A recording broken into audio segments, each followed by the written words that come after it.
Pour tous les touristes qui le traversent, le Guatemala, ce sont des images idylliques. Des volcans, des lacs, ce sont des marchés indiens, Chichicastenango, Quetzaltenango, des noms qui ajoutent la musique aux couleurs des costumes.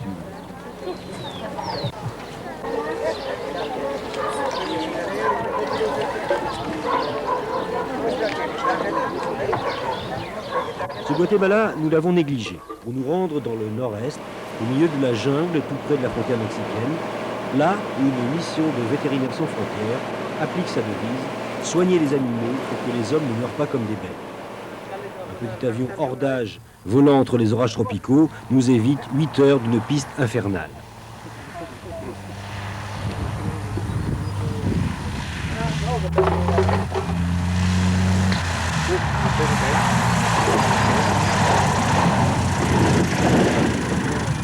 Dans cette forêt tropicale, point névralgique de la guérilla, vivent des Indiens Quechis et quelques Latinos qu'on a incités à s'installer là, avec de belles promesses jamais tenues.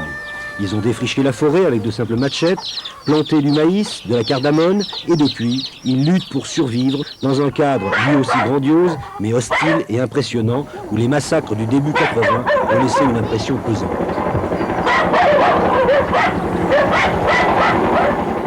Pas d'électricité, ni de téléphone, l'isolement total, et surtout une nourriture pauvre à base de galettes de maïs.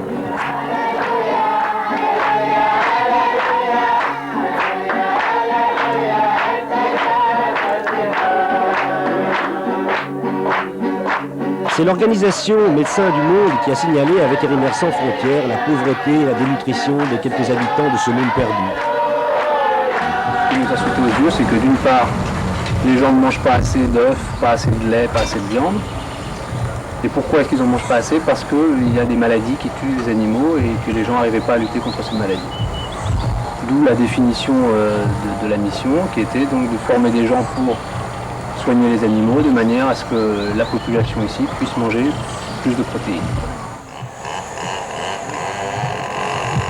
Du pain sur la planche pour les 4 jeunes vétos volontaires pour une mission commencée début 87. Leur premier travail, installer une ferme pilote. Avec Nathalie, 27 ans, nous mesurons le chemin parcouru. Des installations rudimentaires, certes, mais des bêtes en bonne santé. On y retrouve tous les animaux de la basse-cour qui servent d'exemple, de démonstration, mais aussi de test pour étudier les rations alimentaires.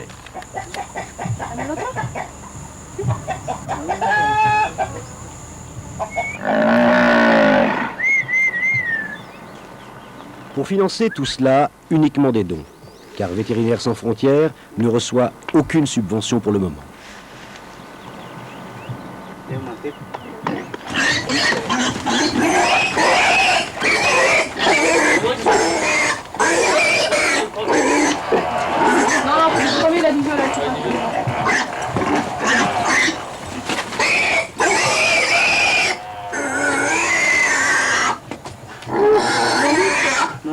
Non, menos de... T'as marqué France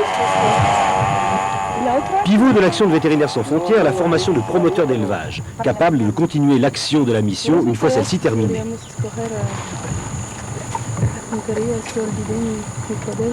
Le promoteur doit savoir soigner, vacciner, organiser des programmes sanitaires.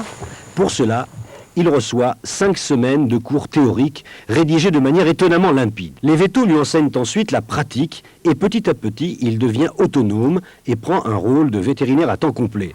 Ils sont maintenant 60, organisés en association avec un président responsable devant les pouvoirs publics. Ici, Sylvain palpe une jument pour savoir si elle est pleine. Il explique ensuite la technique au promoteur Marc Antonio qui va refaire les mêmes gestes.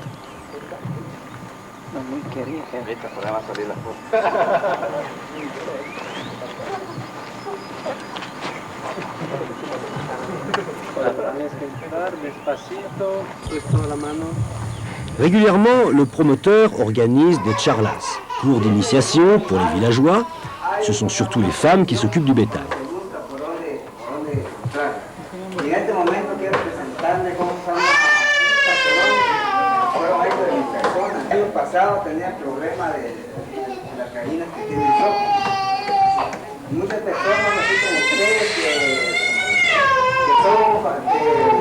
Mamás de casa y que cuidan los animales, siempre se dan cuenta cuáles son las enfermedades que les...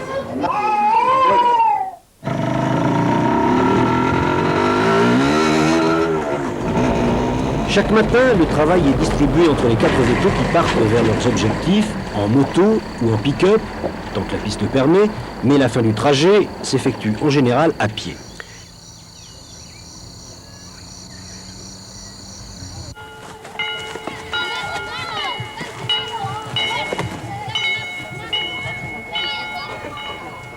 La consultation individuelle ou collective est un véritable événement dans les aldéas.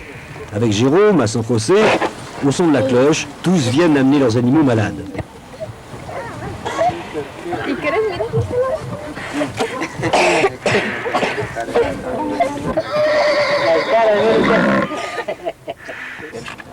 Médecine de campagne, chirurgie sommaire, 2 à 3 heures dans une chaleur lourde, mais toujours dans la bonne humeur.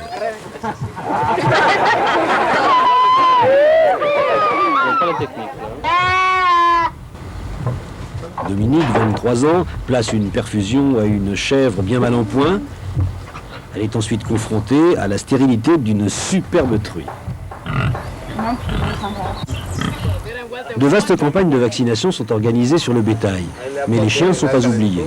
Ils font partie intégrante de la vie des paysans et la rage sévit à l'état endémique.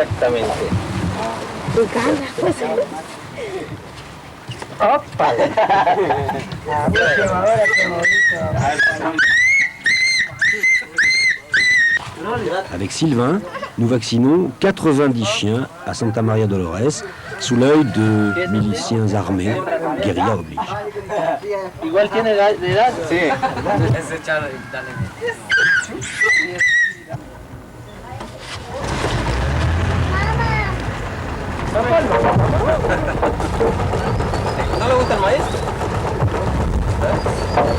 Ils fournissent aussi des animaux gratuitement. Gratuitement au début et à prix coûtant ensuite. Avec Dominique, Jérôme et le chien Lulu, nous voici partis livrer 8 chèvres. 3 heures de voiture, 1 heure de pirogue et 1 heure de marche pour atteindre la Muñeca. L'ambiance ne se décrit pas.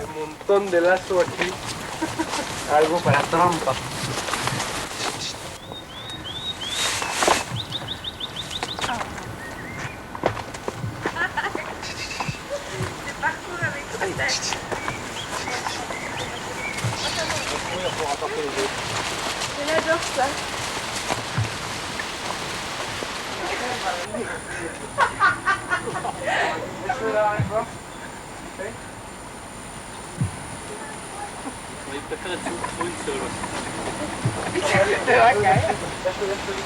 Point commun de ces jeunes vétos qui pourraient gagner confortablement leur vie en France, un désir d'aventure, une motivation exceptionnelle et une profonde volonté d'être utile.